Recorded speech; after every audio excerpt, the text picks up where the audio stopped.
The Boston Marathon bombing on April 15, 2013, left the nation shattered, and people everywhere were frightened to gather in crowds. The bombing was a huge shock. This is Trevor Smith, PEM's curator of the present tense. Of course, the first instinct is to say, well, nobody's going to want to come together. Nobody's going to feel like doing this kind of thing. Trevor is referring to a big event that was going to be held at PEM featuring Chicago-based sound suit artist Nick Cave. We were about to really hit the PR and the social media, come and experience this extraordinary event. Then the script was flipped. PEM was ready to pull the plug on the whole thing. No one was going to come to a big party 3 days after a bombing. Our team thought about the work, they thought about the artist, and they recognized that the origin of Nick's work was as a response to cultural violence. The beating of Rodney King by LA police. Cave's first sound suit was a full-body costume made of sticks that, as Cave puts it, rattle with movement like a coat of armor. These are exactly the moments when we have to stand up and recognize why it is that we're doing what we're doing. We had an opportunity for people to come together to deal with what had happened. The decision was made to continue as planned. PEM opened its doors and waited. Nearly 1,000 people came.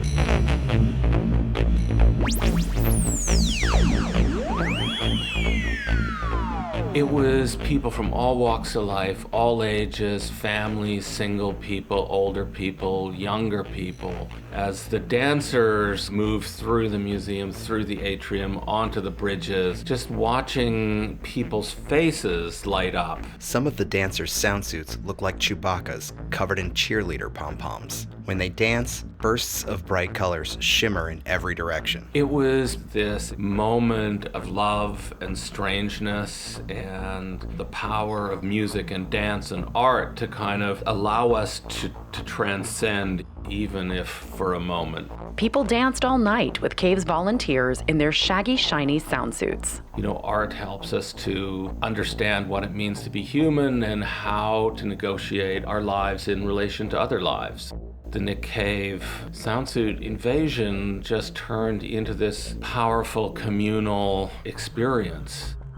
It's probably no coincidence that the soundsuits, born of injustice themselves, would later go on to help our community cope with fear and anxiety.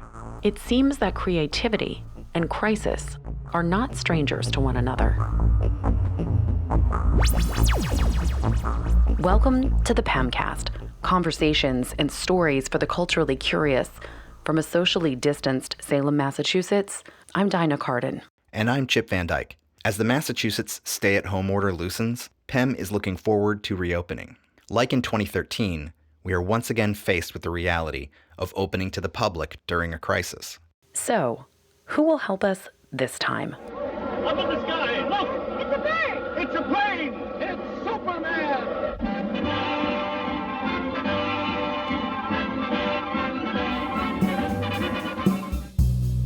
When the comic book movie world is ending, people tend to think of the superheroes coming to the rescue, with their capes on and their, beyond human powers.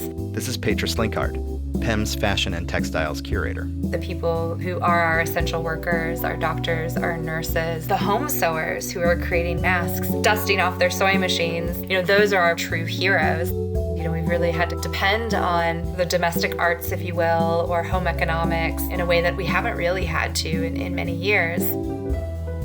I kind of associate learning how to knit with this really quite catastrophic and terrible event in our country's history. Paula Richter is a longtime curator at PEM. She learned to knit from a friend shortly after 9/11. And it was kind of comforting in a way.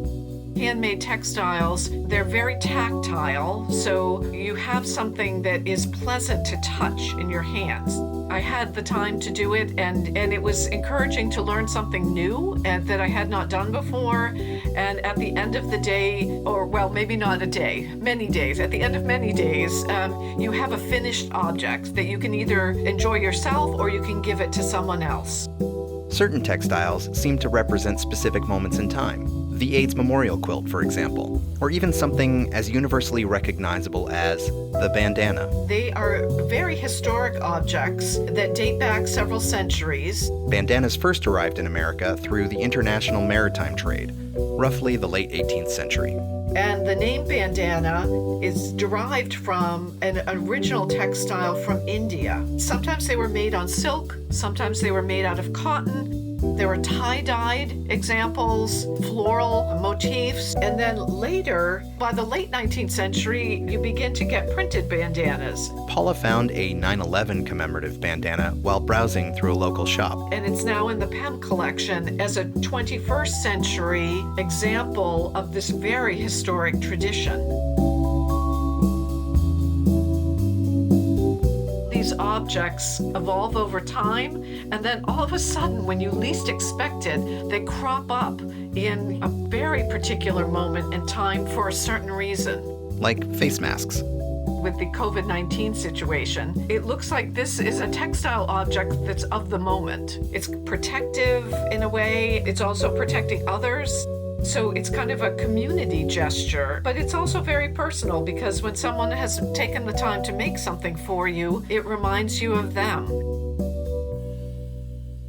I don't love using recipes. I sort of like to wing it and experiment. Petra has been making masks for her family. And so I've been kind of going through a variety of materials, creating, filters. And then beyond that, the other sort of part of sewing that I've been digging into is mending. Oh my goodness, we should talk. I have so many things that need to be mended right now. Well, I'm kind of hosting my own personal repair cafe. When she first started making masks, Petra went very basic. I did a plain white cotton mask.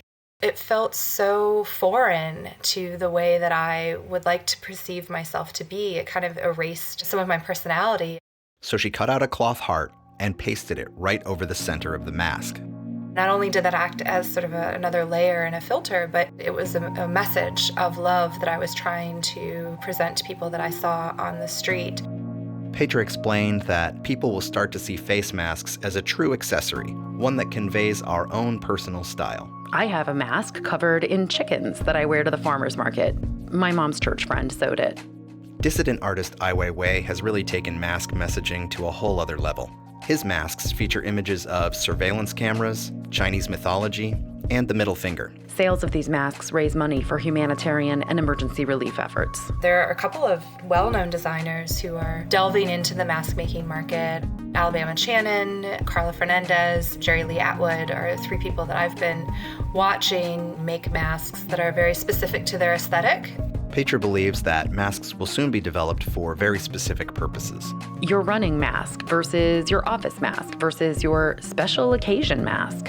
Jerry Lee Atwood is a designer who specializes in custom Western wear. And so his masks are encrusted with Swarovski crystals and embroidered with hand stitch and chain stitch embroideries and appliques. A friend of mine who purchased one said, this is sort of going to be my dress-up mask.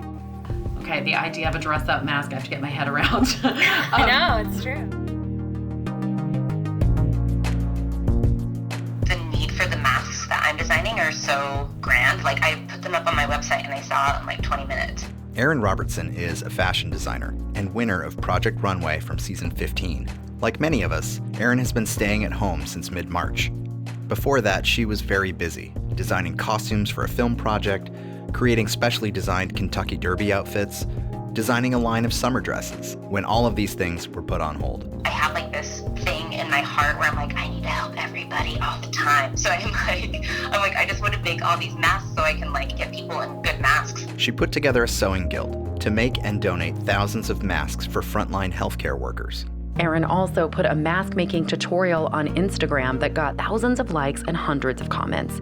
Soon, people around the country were using her instructions to make masks. So, oh my goodness, Morris, you're ruining the podcast. Sorry, you made me lose my train of thought. Maury Parrott, you are a bad boy. But yeah, so I started saving the scraps of all the masks from the very beginning. So I have bags of scraps. So I think they're just like super important. Like I have no idea what it's going to be, but I was like, again, like as a fiber artist as well, I was like, yeah, these are important. Erin sees herself as a fashion scientist. I get super excited about the future of textiles and like how manufacturing and all these things can be better for the environment and better for the workers. Erin recently hosted an Instagram Live with the director of the Community Biotech Initiative at MIT Media Lab. They discussed how the virus affects our socially distancing culture, as well as the design of couture. Fashion was like a very interesting thing before COVID. There was such a surplus of it. There was just so much production all the time. And like, why do we do this to humans and our planet? Like, just produce so much waste. And, working with these factories where the more you produce, the cheaper it is. Like, what's the point of this? In order to counter what Erin feels is a problem with overproduction, she's making masks for pre-sale, meaning she doesn't make a mask unless it already has a buyer. One of her designs involves a material called Ripstop. It's breathable and waterproof. And then I also did it with like a reflective strap with cord stoppers. So it just fits around the face so much better. And also it allows the air to not go up to your glasses because it's so annoying. Yes, it is annoying when your glasses fog over. It's like the worst. I think you just have to have fun with it. I mean, this is why I think it is like an important thing for like an artist or creative to really like take this as an opportunity to be super creative. Things will go back to like the way they were. I still think that people are gonna want things. But my hope and my wish is that people just kind of start wanting less and buy things that they want to have like for a really long time.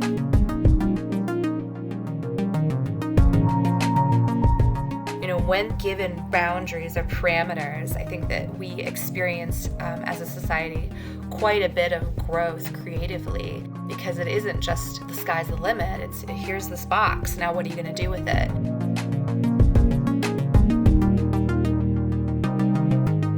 That's our show. Thanks for listening. Thank you to Patris Linkard, Paula Richter, Trevor Smith, and Erin Robertson. Petra is excited to share with you her new exhibition, Made It, The Women Who Revolutionized Fashion. It's scheduled to open in November. Music from the Nick Cave Soundsuit Party at the top of the show is by Salem-based musician Fred Gianelli. And the music under us now is by former PEM staffer Forrest James. You can find both of these artists wherever you find good music. PEM will reopen in mid-July. Check PEM.org for PEM's safety measures, which of course includes face coverings. So what kind of mask will you be wearing? Before you decide, you should know that PEM's online store has masks made from traditional Indian materials, as well as a few designed by Mexican fashion designer Carla Fernandez. Her work will be featured in the upcoming Made It exhibition. Check PEMshop.com for availability. If you have comments or story ideas, or if you have a story to share about your inspiration during this health crisis, write to us at PEMcast@PEM.org. And keep in touch with us through Facebook, Twitter, Instagram, and YouTube. Stay tuned for more episodes of the PEMcast.